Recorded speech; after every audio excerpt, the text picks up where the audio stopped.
So what if I told you that the key to understanding our whole climate crisis, well, you're not going to find it in a lab or a spreadsheet.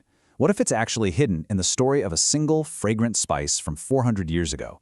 It sounds kind of wild, I know, but that's the radical idea at the heart of Amitav Ghosh's book, The Nutmeg's Curse. And honestly, it might just change how you see everything. I mean, you see it everywhere, right? We're surrounded by the signs of a planet that's, well, in distress.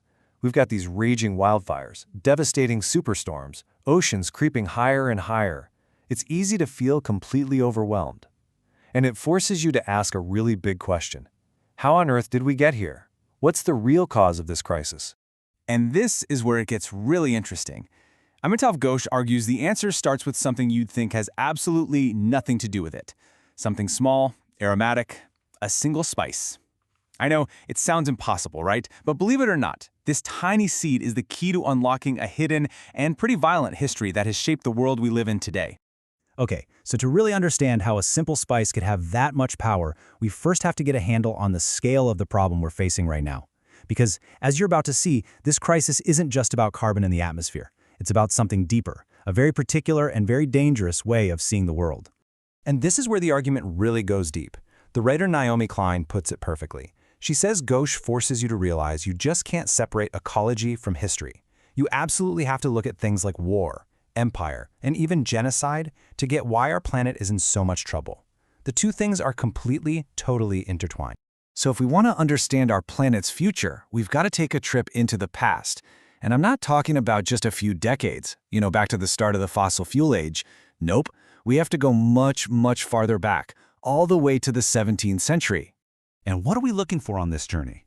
Well, it's a quest for one very specific and deceptively simple little thing: a priceless seed. Okay, so picture this. It's the early 1600s. You've got all these European powers basically in a mad dash, racing across the globe. And what's driving them? A lust for just unimaginable profits. The biggest prize of all, the source of truly immense wealth, came from one single secret spot on the map.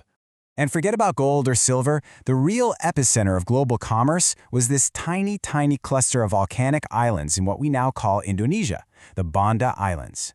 Now, what was so special about them? At the time, they were the only place on the entire planet where the nutmeg tree grew. They literally had a complete global monopoly. So, why was this little seed such a big deal? Well, you have to remember, this was an age of plagues and constantly spoiling food. Nutmeg was seen as a miracle cure for diseases, and it was the perfect preservative. Its value is just astronomical. We're talking more valuable than gold. A handful of nutmeg in Amsterdam could literally set you up for life. So you can imagine, controlling the source meant controlling an absolute fortune. And when the stakes are that high, well, the pursuit of profit is about to get incredibly, incredibly violent. This is where the curse is cast. And now, let's meet our antagonist, the Dutch East India Company, or the VOC. Now, you gotta understand, this was not just any company. Think about it. Imagine a corporation today that has its own army and navy, with the full legal authority to wage war, sign treaties, and colonize entire territories. It was a brand new and, frankly, a terrifyingly powerful kind of entity. So the VOC's goal was simple: total, absolute control. And their strategy for getting it was, well, ruthlessly efficient. Step 1. Build forts to establish military dominance. Easy enough.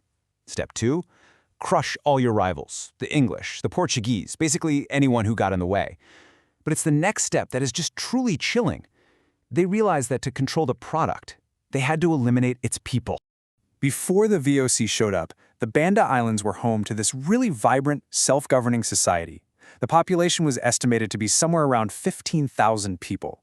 And after the VOC was done, fewer than 1,000 survivors remained. 15,000 down to less than 1,000. The rest had been killed, starved to death, or sold into slavery. The islands were almost entirely depopulated, all to make way for these new Dutch-run plantations.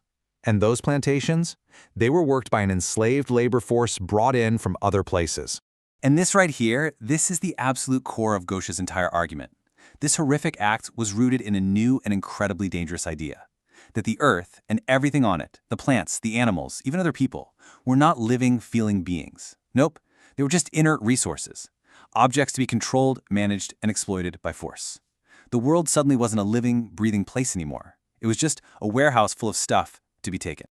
So this is where we connect the dots. Because that brutal logic, the one born in the Spice Islands, it didn't stay there. Oh no, it went global. And its legacy? Well, its legacy is the world-devouring crisis we're all facing today. Just think about it.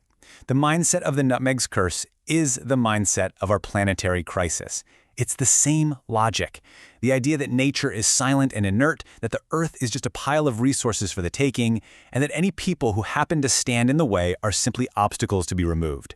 That is the exact same thinking that drives the clear-cutting of the Amazon today, the drilling in the Arctic, and the displacement of communities for new mines and pipelines.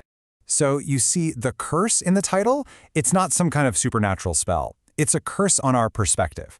It's a way of thinking that sees the world as a machine, and it violently separates humanity from the web of life that we actually depend on to survive. For Ghosh, that violent separation is the true source of our entire ecological mess. I mean, when you step back, it's an almost unbelievable story, isn't it? The global hunger for this one tiny little seed unleashed a way of thinking that would go on to conquer continents, build empires, and, in the end, destabilize the climate of the entire planet. Which, of course, leaves us with one last vital question. If the violent pursuit of this one little spice set our world on such a destructive path, then maybe, just maybe, understanding its story can help us finally change course. Could this parable for our planet in crisis give us a new and hopefully a much better story to live by?